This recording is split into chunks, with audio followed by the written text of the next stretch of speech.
সম্মানিত সুধী, আসসালামু আলাইকুম। পোর্টফোলিও ম্যানেজমেন্টের সবথেকে গুরুত্বপূর্ণ বিষয় হচ্ছে আপনার পোর্টফোলিওকে ছোট রাখা। ছোট বলতে নাম্বারস অফ কোম্পানি সীমিত রাখা। অনেকগুলো কোম্পানিতে বিনিয়োগ করলে হয়তো আপনার রিস্ক কম থাকবে এমন একটা ধারণা আমাদের মধ্যে অনেকেরই রয়েছে। আমারও ক্যারিয়ারের শুরুতে এমন ধারণাই ছিল। তবে বাস্তবতা হচ্ছে অনেক কোম্পানিতে বিনিয়োগ মানে আপনি অনেক বেশি কনফিউজড। অর্থাৎ আপনি জানেন না যে কোন কোম্পানির শেয়ারের দামটা ভালো করবে এবং কোন কোম্পানি খারাপ করবে। যদি আপনি জানতেন যে ওই কোম্পানিটি খারাপ করবে তাহলে তো আর ওই কোম্পানির শেয়ারটা কিনতেন না।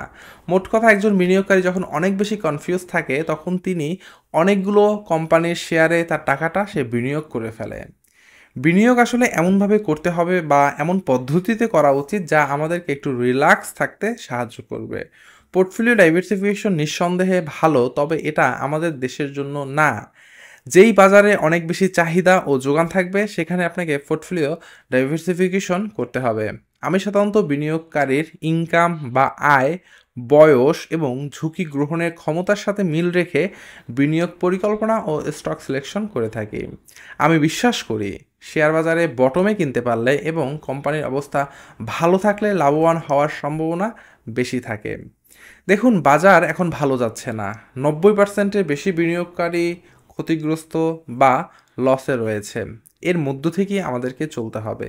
এই খারাপ বাজারেই সম্ভাবনাময় স্টকটা পিক করতে হবে। একটা মাল্টিপ্যাকার স্টক আপনার পোর্টফোলিওর চেহারা পরিবর্তন করতে পারে। দেখুন, একটা খাল বা নদীর মধ্যে বড় একটা গাছের গুঁড়ি নিয়ে আপনি শক্তি বলে কাদামাটি ঠেলে 2-4 হাত আগাতে পারেন, আর যখনই আপনি পানির সন্ধান পাবেন, আপনার পক্ষে স্রোত আসবে, তখন কাজটা সহজ হবে। এই মন্দা বাজারে আপনার আমার কাজ হবে গাছের গুঁড়িটাকে আঁকড়ে ধরা এবং স্রোতের জন্য অপেক্ষা করা। একই সাথে যে গাছটি আপনি ধরে আছেন সেই গাছটি সঠিক কিনা তা পর্যবেক্ষণ করা। আমাদেরকে মনে রাখতে হবে যে 10টা আগাছা ধরে রাখার চেয়ে গাছের মতন গাছ একটাই যথেষ্ট। দেখুন, কেউ যদি বলে যে শেয়ার বাজারে তারা ধৈর্য নয় বা সময় দিচ্ছে না, এটা আসলে সঠিক না। ম্যাক্সিমাম মানুষ লসে থাকলে সময় দেয়, আর যখন পোর্টফোলিও সবুজ বা প্রফিটে থাকে তখন সেই সময়টা আর দেয় না। এর জন্য আমরা অনেক সময় আমরা কাঙ্ক্ষিত ফল বা কাঙ্ক্ষিত লাভটা ঘরে তুলতে পারি না।